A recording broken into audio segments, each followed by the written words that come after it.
दोस्तों बागी खेमा पूरी तैयारी के साथ गया था। तस्वीर थी, दावे थे, शक्ति प्रदर्शन था और उम्मीद भी थी कि लोकसभा अध्यक्ष ओम बिरला से मुलाकात के बाद उन्हें कोई ऐसा संकेत मिलेगा जिससे उनकी राजनीतिक लड़ाई को नई ताकत मिल जाए। लेकिन जो खबर अंदर से निकल के आई उसने पूरे घटनाक्रम को एक अलग ही मोड़ दे दिया। कहा जा रहा है कि बागी सांसद जिस उम्मीद के साथ पहुंचे थे वैसी सफलता उन्हें नहीं मिली। राजनीतिक गलियारों में चर्चा तो यहां तक है कि ओम बिरला ने उनकी मांगों पर कोई तत्काल सकारात्मक संकेत नहीं दिया और उन्हें लगभग उसी स्थिति में वापस लौटना पड़ा जिसमें वो गए थे। तो यही सवाल खड़ा होता है, क्या बागी खेमा ममता बनर्जी को गच्चा देने निकला था लेकिन खुद ही राजनीतिक झटके का सामना कर बैठा? क्या वजह है कि मुलाकात के बाद भी उनके पास दिखाने के लिए सिर्फ तस्वीर है, कोई बड़ी उपलब्धि नहीं है? और सबसे बड़ा सवाल, अगर बागियों का दावा सही है कि उनके साथ लगातार सांसद जुड़ रहे हैं तो फिर लोकसभा अध्यक्ष के सामने उनकी स्थिति उतनी मजबूत क्यों नहीं दिखाई दी जितनी बताई जा रही है? दोस्तों राजनीति में कभी कभी न शब्द बोलने की जरूरत पड़ती है, सामने वाले का रुख ही बहुत कुछ बता देता है। और यही कारण है कि अब बंगाल की राजनीति में ये नई चर्चा तेज हो गई है कि बागियों को जिस राहत की उम्मीद थी वो नहीं मिली, बल्कि इस मुलाकात ने फिर से उसी पुराने सवाल को जिंदा कर दिया। क्या उनके पास वास्तव में वो संख्या है जो दल बदल कानून की कसौटी पर उन्हें सुरक्षित रख सके? कहीं ऐसा तो नहीं कि ममता बनर्जी को कमजोर साबित करने की जल्दबाजी में बागी खेमा अपनी सबसे बड़ी कमजोरी ही उजागर कर बैठा? आखिर बिरला से मुलाकात के बाद ऐसा क्या हुआ कि उत्सव की जगह चिंता की चर्चा होने लगी? आइए पूरी कहानी समझते हैं विस्तार से। नमस्कार, आपका बहुत स्वागत है। द राजनीति का खास सेगमेंट आप देख रहे हैं, मैं हूं यासूब रजा। दोस्तों राजनीति में कभी कभी एक तस्वीर हजारों भाषणों से ज्यादा सच बोल जाती है और इस बार भी कुछ ऐसा ही हुआ है, क्योंकि जिन चेहरों को दिखाकर यह संदेश देने की कोशिश की गई कि अब खेल पूरी तरह बदल चुका है, कि अब ममता बनर्जी की मुश्किलें बढ़ने वाली हैं, कि अब टीएमसी में टूट सिर्फ चर्चा नहीं बल्कि हकीकत बन चुकी है, उसी तस्वीर ने बता दिया कि ममता बनर्जी की क्षमता उसमें बहुत दम है, जो भिड़ेगा कामयाब नहीं हो सकेगा। और इसका जवाब अभी तक बागी खेमे के पास नहीं है। पहले भी एक तस्वीर दिखाई गई थी, अब एक नई तस्वीर सामने आ गई है। ताकत दिखाने का प्रयास हुआ है लेकिन ममता के बागियों ने अपनी ही पोल खोल दी है। ऐसे में सवाल ये कि क्या सचमुच बागी उस मंजिल के करीब पहुंच गए जिसके बिना उनकी पूरी राजनीति अधूरी मानी जाएगी? और यही वो सवाल है जो इस तस्वीर को बेहद दिलचस्प बना देता है, क्योंकि तस्वीर में मौजूद हर चेहरा गिना जा सकता है और जब गिनती शुरू होती है तो कहानी दावों से अलग दिशा में जाती दिखाई देती है। एक तरफ दावा है कि संख्या लगातार बढ़ रही है, दूसरी तरफ तस्वीर बता रही है कि अभी भी एक बड़ी दूरी बाकी है। सबसे बड़ा सवाल यही है कि अब सब कुछ बागियों के मुताबिक चल रहा है अभी तक, तो फिर वो जादुई आंकड़ा अभी तक नजर क्यों नहीं आ रहा है? वो आंकड़ा जिसके बिना ना बीजेपी की उम्मीद पूरी होगी और ना ही बागी खेमे की राजनीतिक ताकत वैसी दिखाई देगी जैसी दिखाने की कोशिश की जा रही है। और दोस्तों तस्वीर में सिर्फ चेहरे नहीं दिखे, कुछ चेहरों पर इंतजार भी दिखा, कुछ पर अधूरापन भी दिखा और दोस्तों कुछ पर मानो यह संदेश लिखा हुआ दिखाई दिया कि अभी मंजिल दूर है। और यही वजह है कि यह तस्वीर ममता बनर्जी के लिए राहत और विरोधियों के लिए बेचैनी का कारण बन गई है। तो आखिर उस तस्वीर में ऐसा क्या है? कौन कौन दिखा, कौन कौन नहीं दिखा? दावे कितने बड़े हैं और तस्वीर कितनी गवाही दे रही है? सबसे महत्वपूर्ण, क्या बागी खेमा वास्तव में उस 2/3 आंकड़े के करीब पहुंच रहा है या फिर अभी भी वो संख्या सिर्फ राजनीतिक बयानबाजी में ही मौजूद है? दोस्तों जो तस्वीर मैं आपको दिखाऊंगा उसे आप देखकर समझ जाएंगे कि 2/3 आंकड़ों से अब भी बहुत दूर हैं ये बागी। हालांकि काकुली घोष कहती है टीएमसी के बागी खेमे में अब कुल 22 सांसद शामिल हो गए।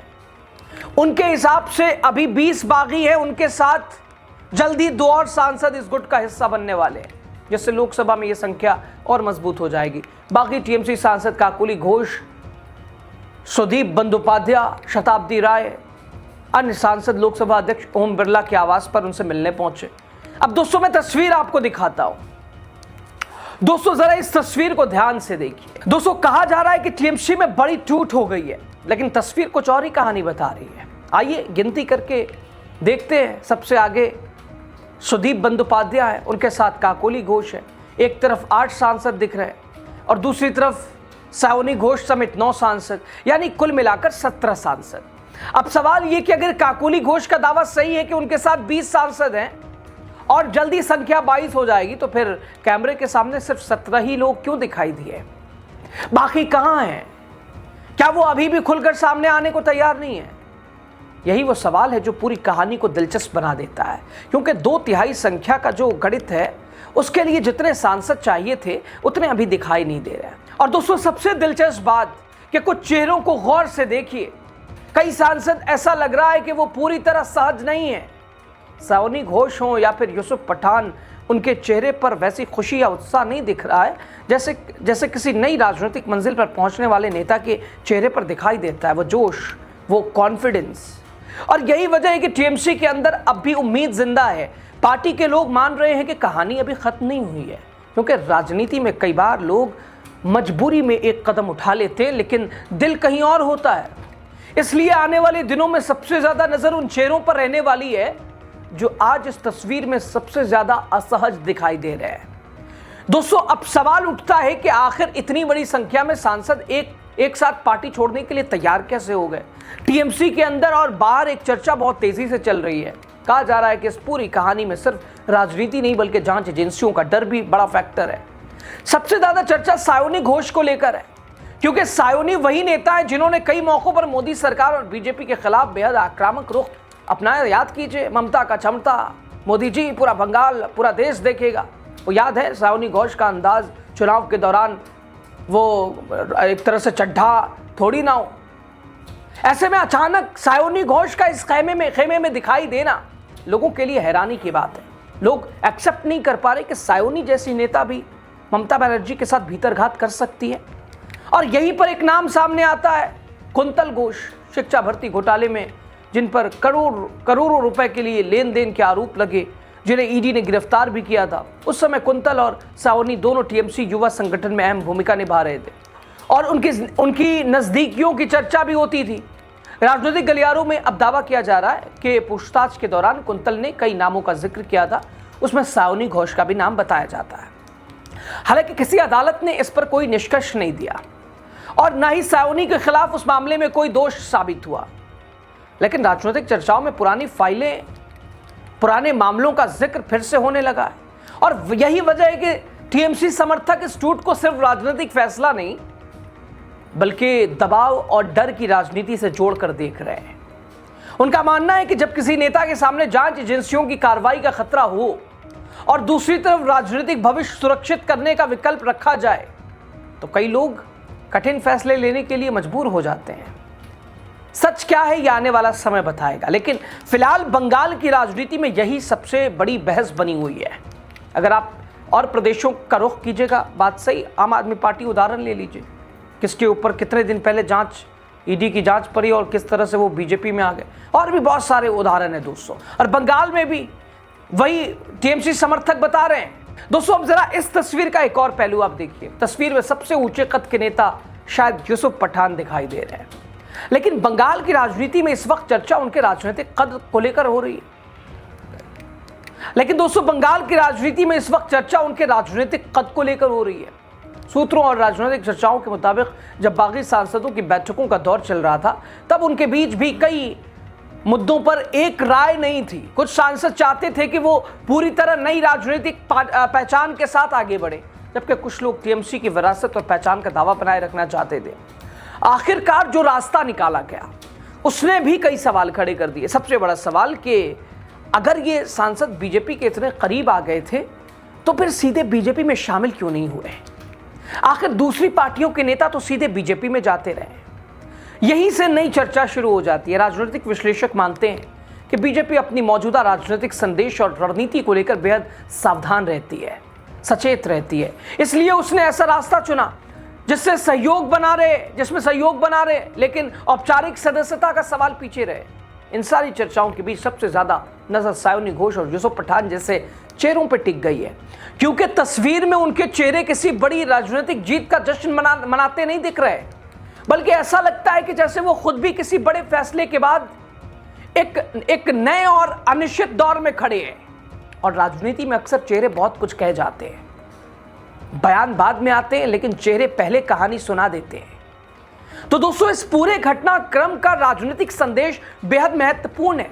बागी सांसदों ने शक्ति प्रदर्शन की कोशिश की, लोकसभा अध्यक्ष से मुलाकात की, अपने दावे दोहराए, लेकिन मुलाकात के बाद ऐसा कोई संकेत सामने नहीं आया जिससे यह कहा जा सके कि उनकी राह आसान हो गई है। उल्टा चर्चा इस बात की ज्यादा हो रही है कि ओम बिरला ने उनकी अपेक्षाओं के अनुरूप कोई स्पष्ट राहत नहीं दी और उन्हें बिना किसी बड़ी राजनीतिक उपलब्धि के वापस लौटना पड़ा। और यही वजह है कि अब सवाल फिर सिर्फ संख्या के ऊपर आके अटक गया है, क्योंकि अगर संख्या पूरी होती तो स्थिति मजबूत होती, कानूनी आधार निर्विवाद होता, तो शायद तस्वीर भी अलग होती। लेकिन फिलहाल बागी खेमे को अपने दावों से ज्यादा अपनी गिनती साबित करनी पड़ रही है। ममता बनर्जी के लिए यही सबसे बड़ी राहत है, क्योंकि जिन बागियों को टीएमसी के लिए बड़ा खतरा बताया जा रहा था, वो अभी तक ऐसा कोई निर्णायक कदम नहीं उठा पाए जो पार्टी नेतृत्व को वास्तविक संकट में डाल सके। दूसरी तरफ सदस्यता को लेकर उठ रहे सवाल भी पूरी तरह खत्म नहीं हुए हैं। जब तक संख्या और कानूनी स्थिति पर स्पष्टता नहीं आती, तब तक ये बहस जारी रहेगी कि आगे चलकर बागी सांसदों को किसी संवैधानिक या कानूनी चुनौती का सामना करना पड़ सकता है या नहीं। फिलहाल तस्वीर ये कहती है कि बागी खेमा ममता बनर्जी को बड़ा झटका देने से निकला था, लेकिन ओम बिरला से मुलाकात के बाद वो वैसी राजनीतिक जीत हासिल नहीं कर सका जिसकी उसे उम्मीद थी। अब निगाहें इस बात पर है कि आगे संख्या बढ़ती है या सवाल बढ़ता है, क्योंकि बंगाल की इस लड़ाई में आने वाले दिनों का सबसे बड़ा फैसला तस्वीर नहीं बल्कि आंकड़े तय करेंगे। आपकी जो भी राय इस खबर पर, विश्लेषण पर होगी, दीजिएगा। बहुत शुक्रिया।